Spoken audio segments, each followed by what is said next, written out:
Okay, right? So we were yesterday we were discussing about a new concept called random variables. Random variables. So we have seen what is a random variable. A random variable is basically a function, which is defines on the sample space. Defines on the sample space to the set of real numbers. Okay. Suppose if the range of the random variable, suppose if the range of the function is finite or countable, then we can say that finite or countable. Countable means that countable but infinite, kind of 1, 2, 3, 4, 5 set of all natural numbers. Okay. In that case, we count the random variable as a discrete random variable. Suppose if the range of the random variable is an interval in the sense it could be bounded interval or it can be infinite, it can be unbounded interval also sometimes. Okay, so in those scenarios we will call the random variable as continuous random variable.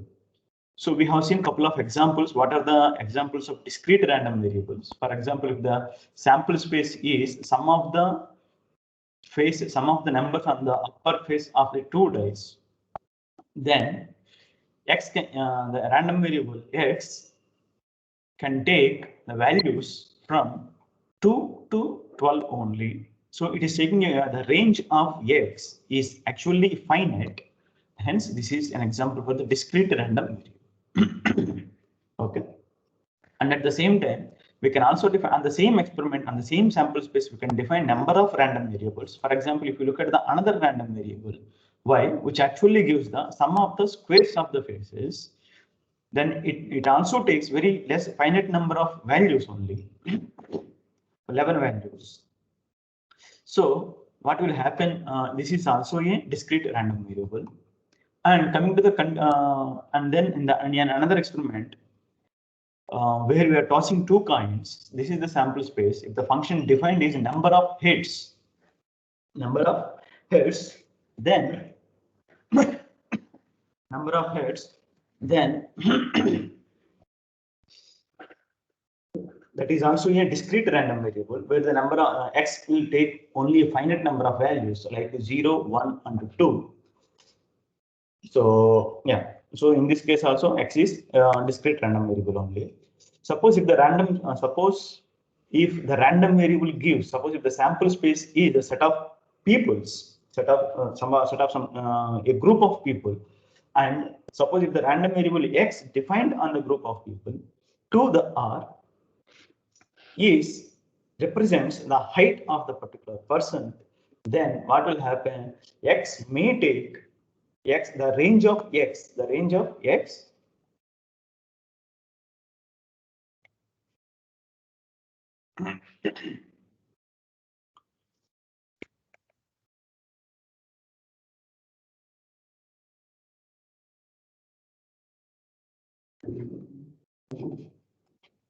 x to r, where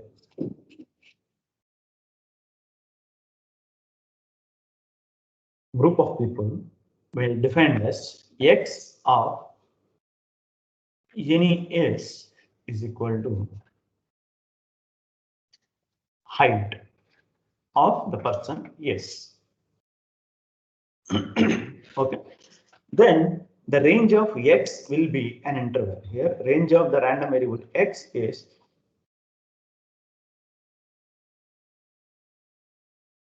can be any interval. Obviously here 0 is less than h is less than capital H.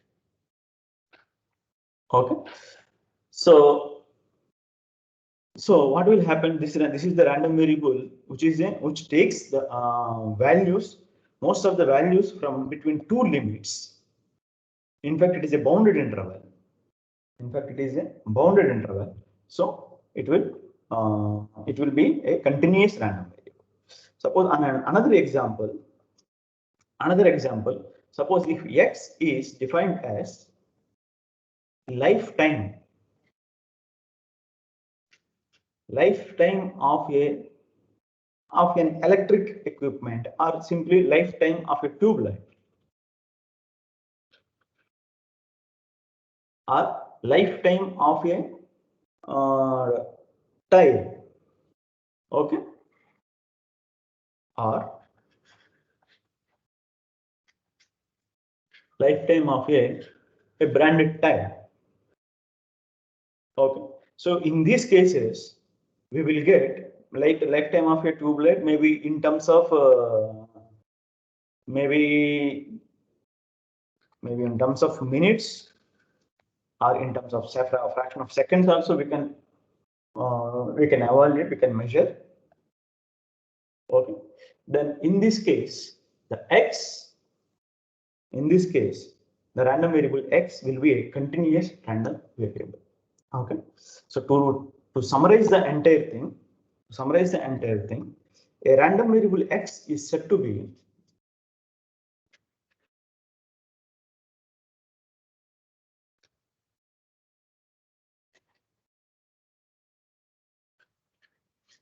discrete if range of the random variable x is finite set, or more generally we can say countable set. Okay, and the random variable x is said to be continuous random variable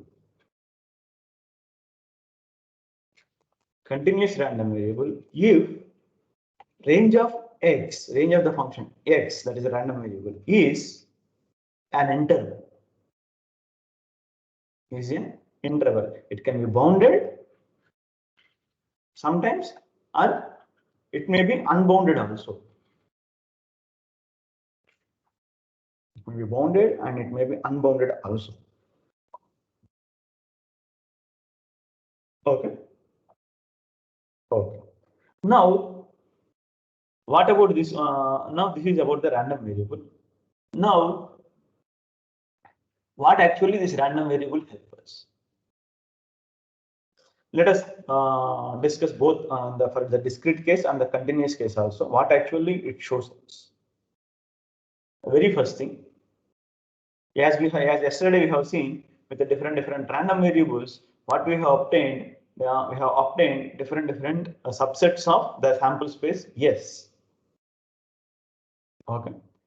So suppose in this case, suppose if I see a group of people and I would like to know what is the probability of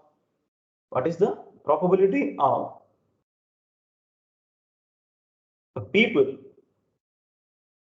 with height more than 150 centimeters and less than 200 centimeters, is I require what is the favorable options, means the set of I need to count the number of peoples which satisfies this condition. Okay, for example, in this case, suppose I would like to know what is the probability of getting at least one head. Okay, what is here? X is the number of heads in your tribe. Okay, at least one head. So the number of heads at least, so minimum greater than or equal to 1. So I need what are the favorable options, what are the favorable choices that I have in satisfying this condition. Of course, this set will be having 3 options we will be having, right? So it actually defines a set, some subsets of the sample space. So on the subsets of the sample space, there will be having something called the probability density functions.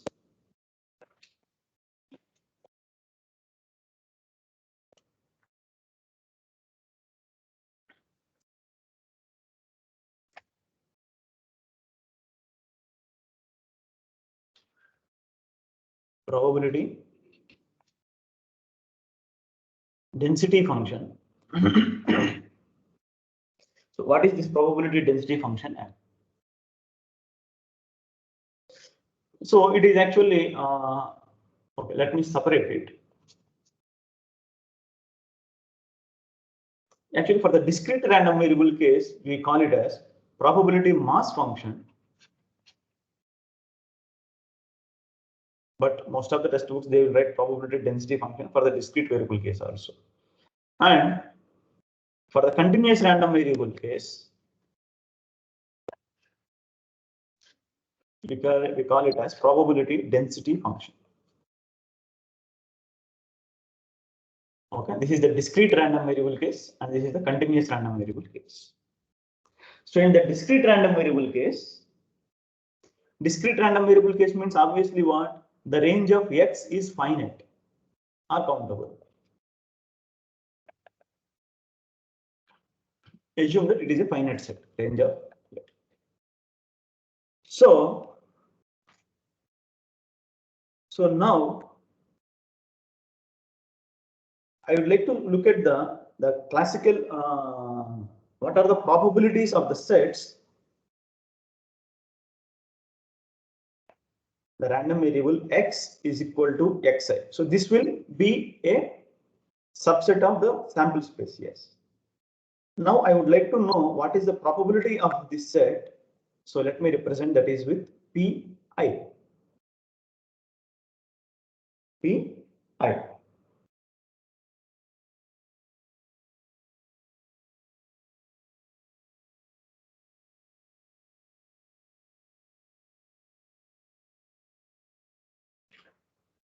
Okay. So now the probability density function is for a given x. What we are going to find out, what is the probability of x at xi. So at xi, we call it as, at x1, we call it as p1, at x2, we call it as p2, and so on. And at xn, we call it as probability pn. Now, what about in the continuous case? In the continuous random variable case, the range of x is an interval. It is not a, it can be bounded interval or it can be unbounded interval also. Now, in this case, what is the probability density function?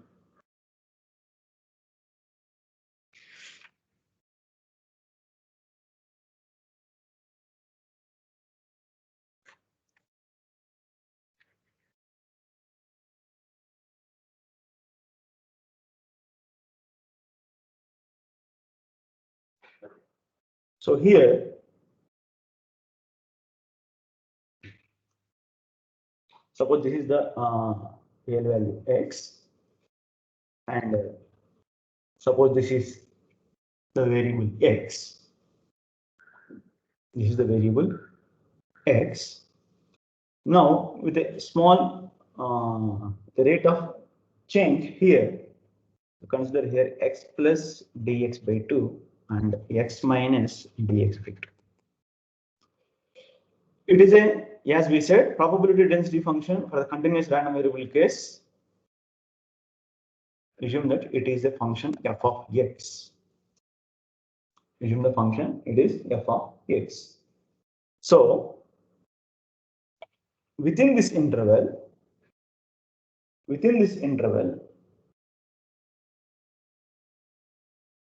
what we call, so the probability of x minus dx by 2 is less than or equal to x is less than or equal to x plus dx by 2 is given by f of x times dx, approximately.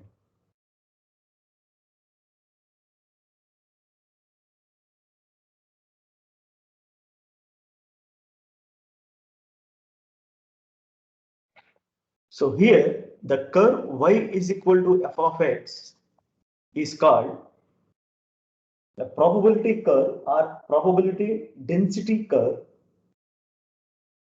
Probability curve or the probability density curve.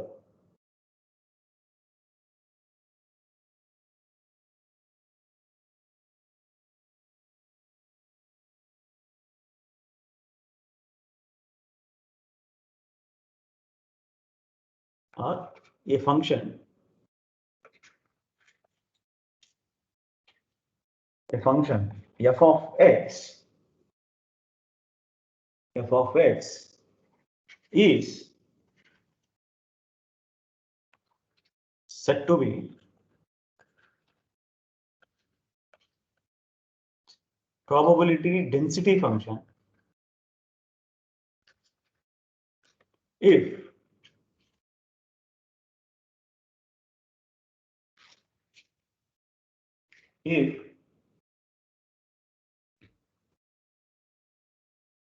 the very first thing,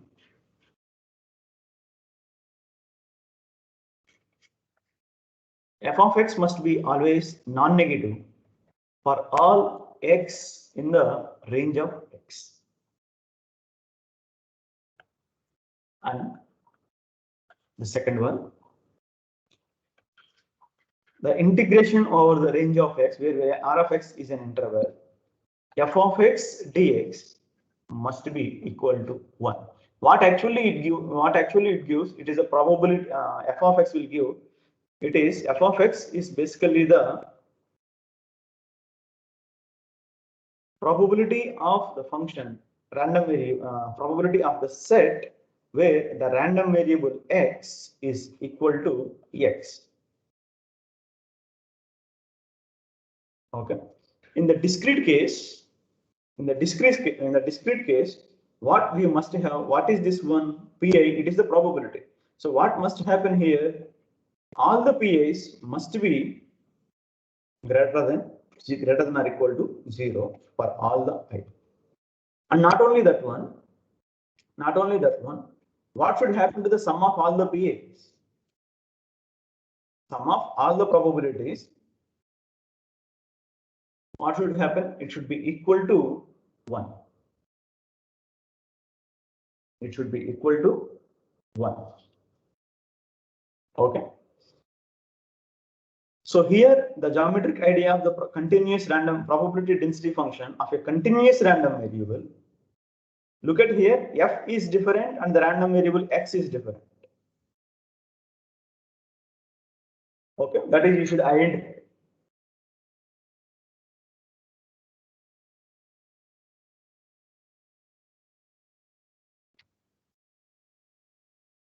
So basically here in both the cases,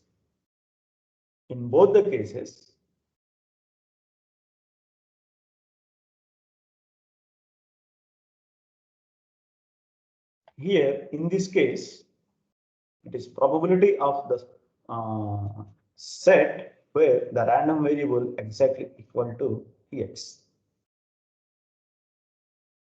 And in this case, we can also represent with the f of x, even though for the discrete case also we can write it. So it is actually equal to the probability of the set x is equal to xi.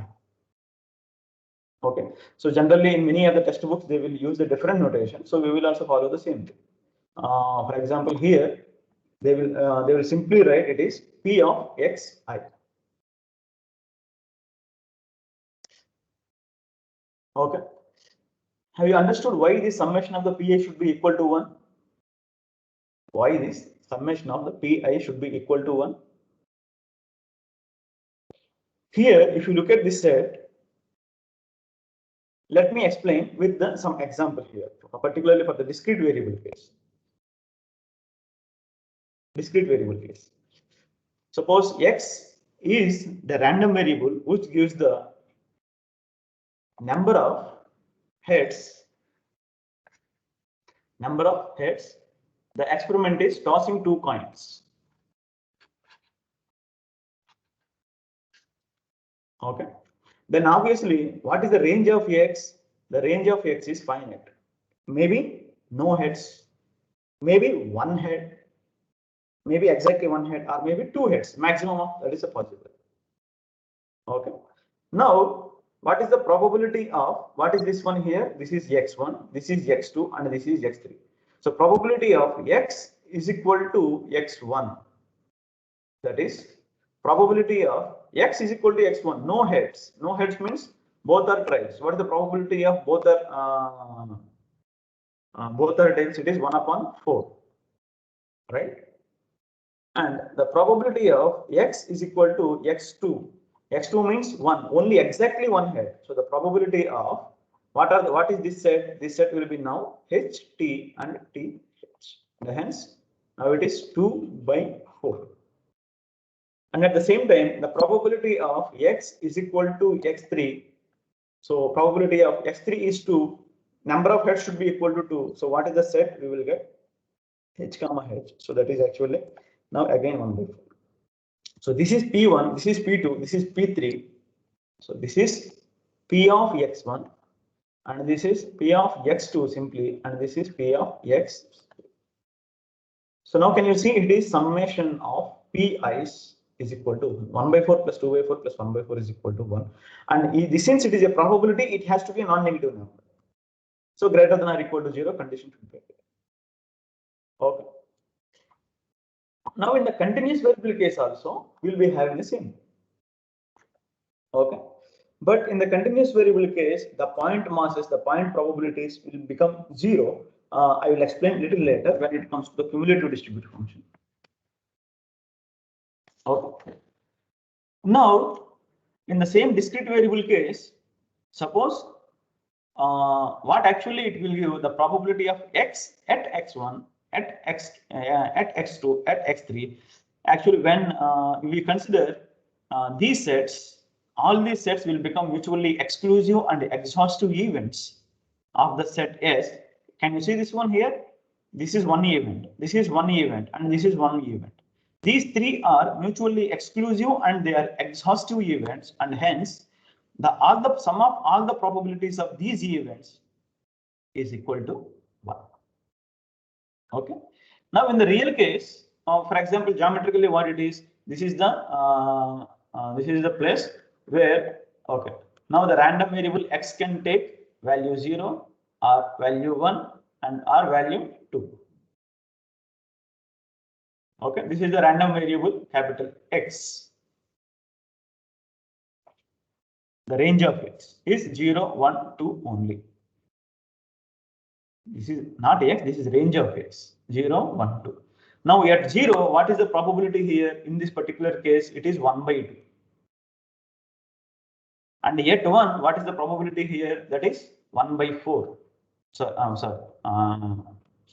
sorry, this is 1/4 and this is 1/2. And again at 2, what is the probability here? It is again 1/4.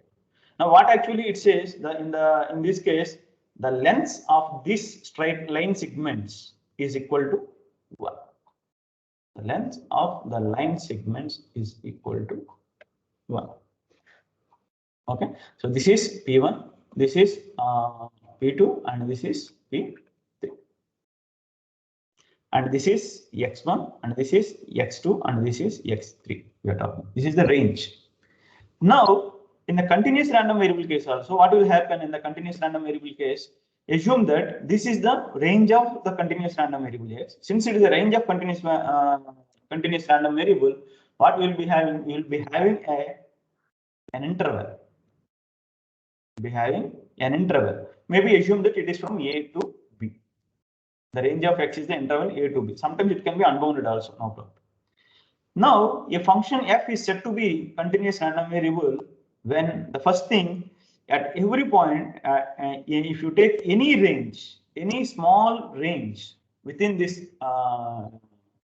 within the range of the continuous random variable x, the probability of this set must be non-negative. The probability of this set must be non-negative. For example, suppose assume that this is the graph of the function y is equal to fx. Y is equal to fx. Okay, and this is the function. Now, what about the total probability that this random density function gives us? It is integral. Here it is p1 plus p2 plus p3 is equal to 1, and here it should be integral a to b f of x dx is equal to 1. Okay, but here, yeah, suppose it should be it should happen like this. In the discrete random variable case, at every point we can talk about where the function is takes 0 or 1 or 2. But in the continuous random variable case, that is not the case. For example, integral maybe, suppose assume that this is the some point C within the range of the continuous random variable x. Now what will be the integral c to c f of x dx? Integral c to c f of x dx will be what? It is 0. Even though f of c is non-zero. It is, all of you know this one, right? Okay. So in the discrete random variable case, we can count the point masses also. But in the continuous random variable case, the probability of the point sets, image of the point sets, will be 0. Okay. For example, here, what will be the here x is equal to c. X is equal to c. The probability of x is equal to c in the continuous random variable case. Okay. So it is considered as 0. Okay. Now, this is about the continuous random variable case, and we will see some more actual examples for the continuous random variable also.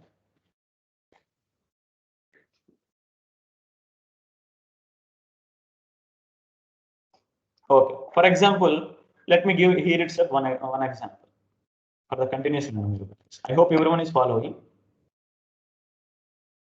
Now, x is the random variable is the lifetime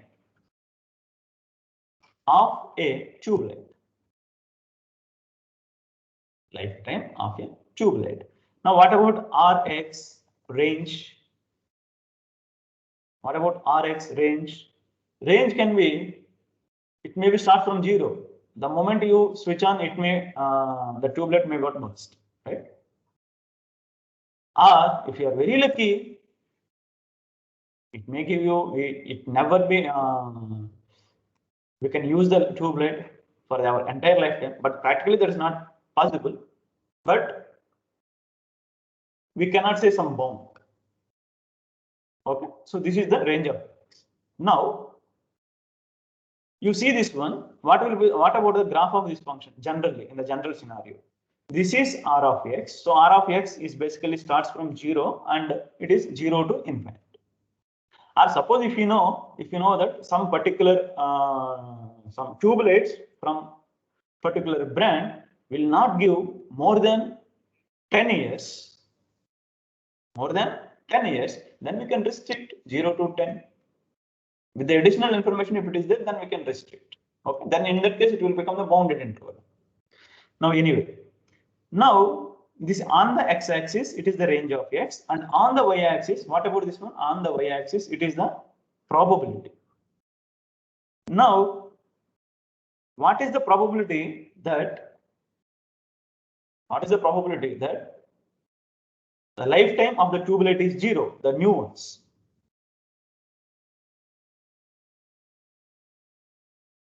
Or what is the probability that a tube light will last for 1 year, 2 years, 3 years, and so on? What will happen as the number of years increasing? What will happen to the lifetime of the tube light? What will happen? It will increase or decrease? What is your opinion? Whether it will increase or decrease? It decreases. Okay. So here it may be any curve, but it's a kind of decreasing curve, right? So maybe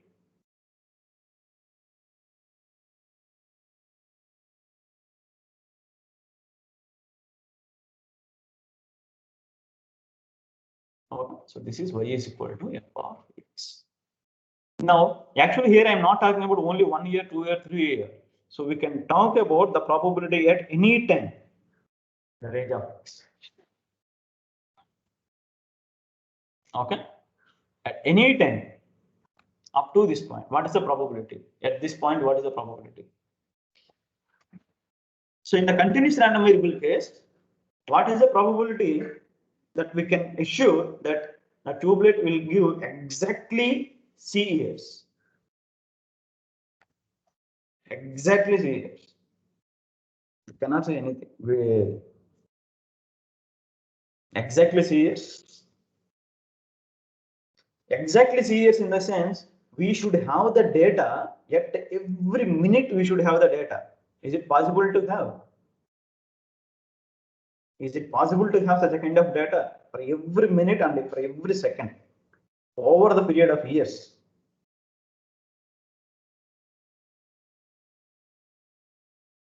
Not possible, right?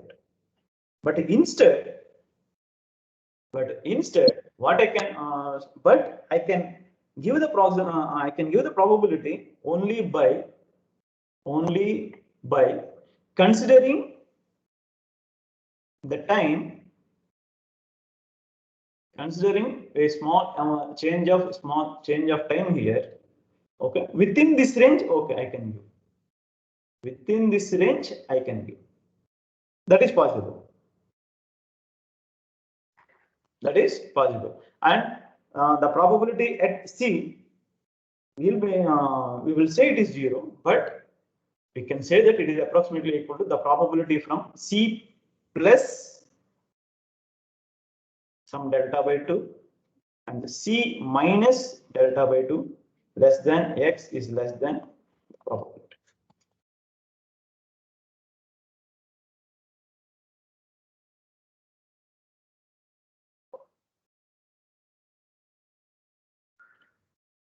So when we are saying it is, and this is the case, now what will happen here also? Here also what will happen? The probability of the random variable, the set X is equal to A for any is always greater than or equal to 0. So that is basically it is given by the function f of X. So here, what are the conditions here? Conditions we should have here. One thing we should have.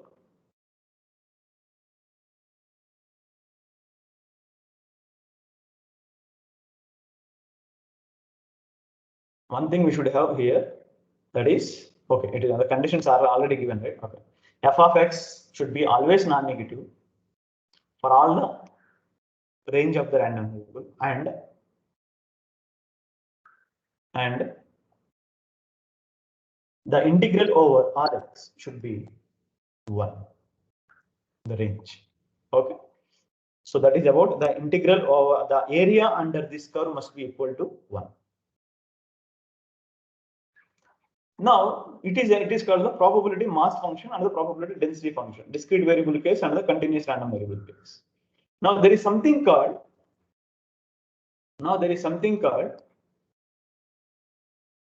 cumulative distribution functions in both the cases.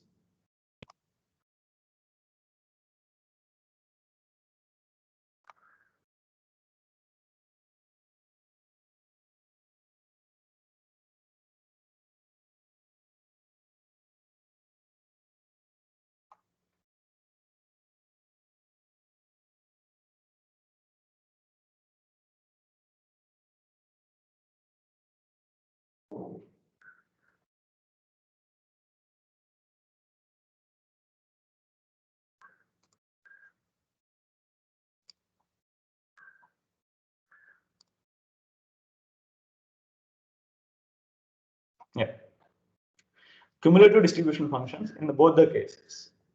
So there it comes.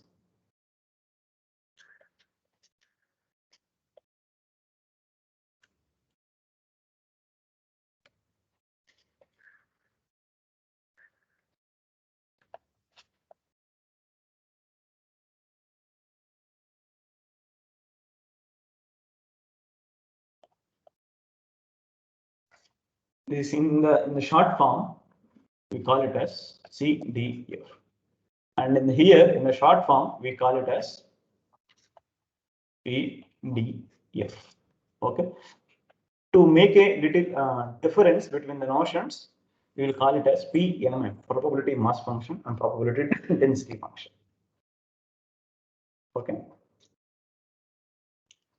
Now, what is this one? It is not new actually to you. It is you have already come across. You might have studied a little bit of statistics in your school level, right? It is exactly the same thing. It is going to be the same thing. Okay. So what is this distribution function? The distribution function is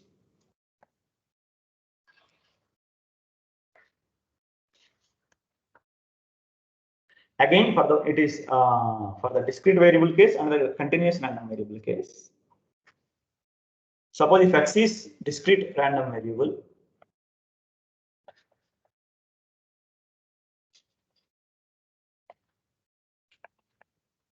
and in this case x is continuous random variable, then a function f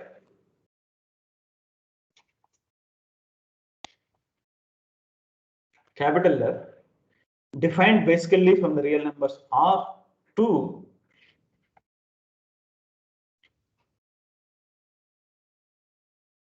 R201 such that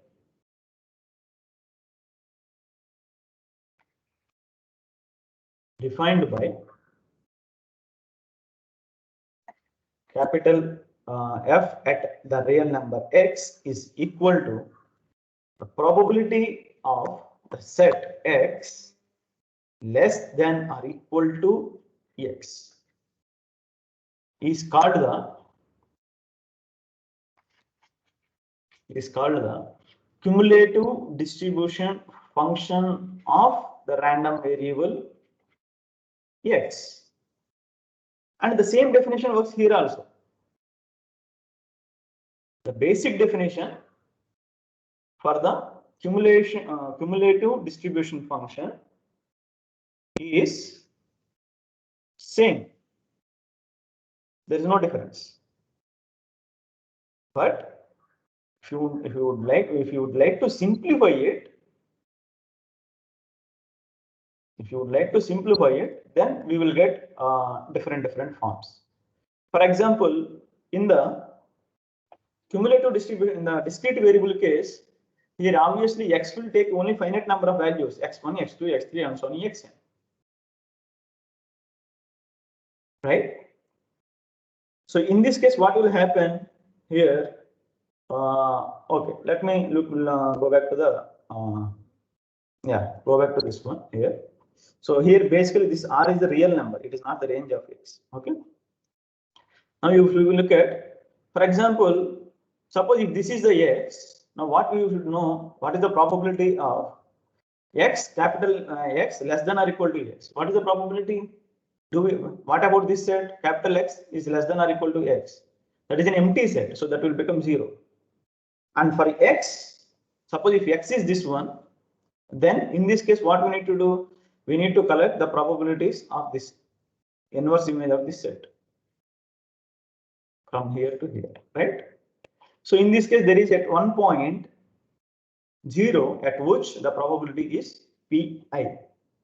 Suppose if x is this one, if x is this one, in this case, what we have to do? In this case, we need to consider all the probabilities which comes before this point. Suppose if x is exactly equal to 2 from here to here, and x is here from here to here. Okay. Even though the set capital X is less than or equal to x, but the main contribution will be from the only 3 points only, x, 0, 0, 1, 2 only. Okay. So in the discrete variable case, the cumulative distribution function is actually, by the definition, it is capital X is less than or equal to x, which is further equal to summation I runs from 1 to k, 1 to k, such that the probabilities of x, which is exactly equal to xi, xi, or it is not k, we have used n, right? N, not only that one, xi should be less than or equal to x. Xi should be less than or equal to x. Now, what will happen in the continuous random variable case? In the continuous random variable case, suppose x is this one, what is the probability? What about this set? X is less than or equal to x. It is an empty set, and hence the probability will be 0. If it is a, still it is 0. If it is any number here, what is the probability? So we need to consider in this domain from here to here. But the basic contribution will be from within this interval from a to x. So more generally, here it is f of x. In this case, f of x will be, again by the definition, it is x is less than or equal to x. So that is integral from minus infinity to infinity. Sorry, minus infinity to x f of x dx. F of x dx.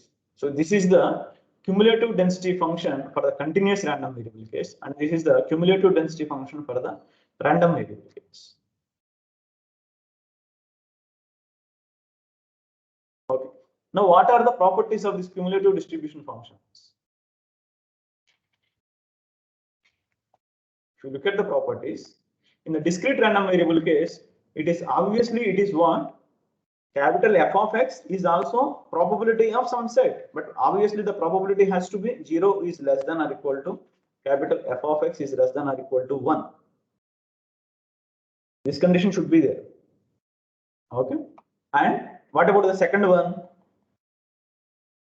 What about the second one? If x is less than y, then f of x is less than or equal to f of y.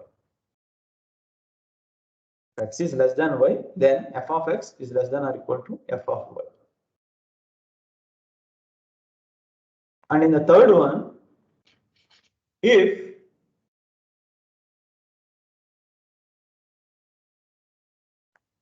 I think this is not required. Instead of this one, okay. Now, what about the probability of some lambda is less than or equal to random variable is less than or equal to mu? In this case, it is capital F at mu minus capital F at lambda.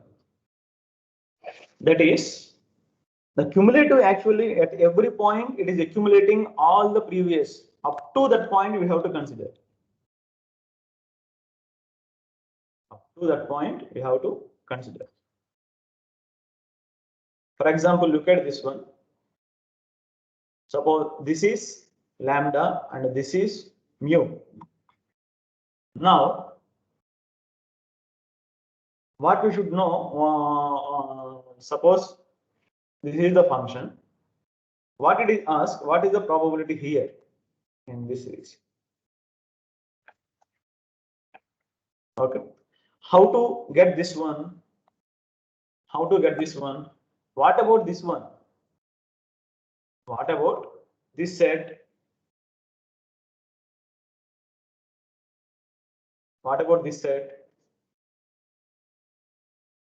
It is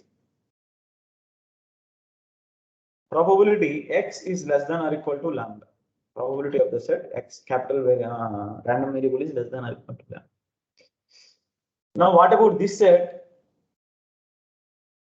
Sorry, not the yeah. This is okay. What about this entire set? I mean.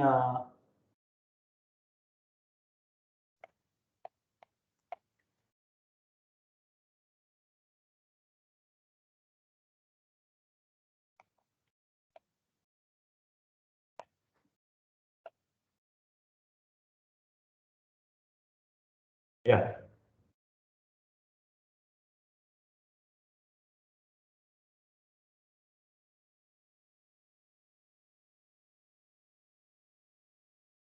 So now what about this one?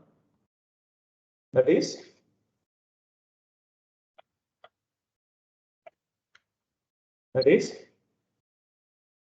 probability of the set X less than or equal to mu. But what we need this one. We need this one. Means from here to here only we require. So from the entire thing, you subtract this part. So that is, which is basically equal to probability of X is less than or equal to mu minus probability of X is less than or equal to lambda. So by the definition, it is nothing but capital F at mu, and this is nothing but capital F at lambda. Okay. So these are the properties, whatever whether it is a discrete variable case or the continuous random variable case, in both the cases, the cumulative distribution function must satisfy these three properties. And what is the next one? What is this one actually? It is an increasing. The cumulative distribution function should be an increasing function. It should not be a decreasing function. It should not be a decreasing function. Why? Because what actually we are doing here, X is less than Y. X is less than Y means, okay, this is X and this is Y. What is Fx? The probability up to this point. Now what about Fy? The probability from here to here. Now what will happen? Capital X less than or equal to X, this set will be subset of capital X less than or equal to Y. Am I right? Yes or no? So obviously when A is subset or equal to B, the probability of A is less than or equal to probability of B. Okay. So the cumulative distribution function in whatever the, whether it is a random variable case or whether it is a continuous variable case, it has to be an increasing, non-decreasing function. It is a definition for non-decreasing. Remember that.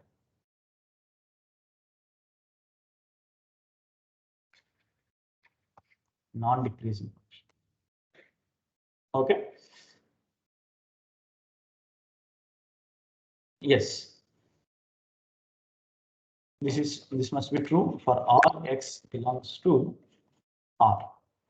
And this is also true for all lambda comma mu belongs to R such that mu is less than lambda. Suppose what will happen if mu and lambda are same, then we will get 0. Then we will get 0. That is for the continuous variable case. Okay. Okay, we can avoid. We can only consider for lambda is less than mu.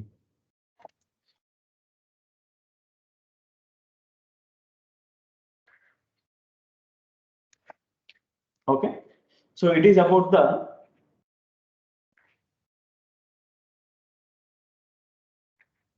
cumulative distribution functions.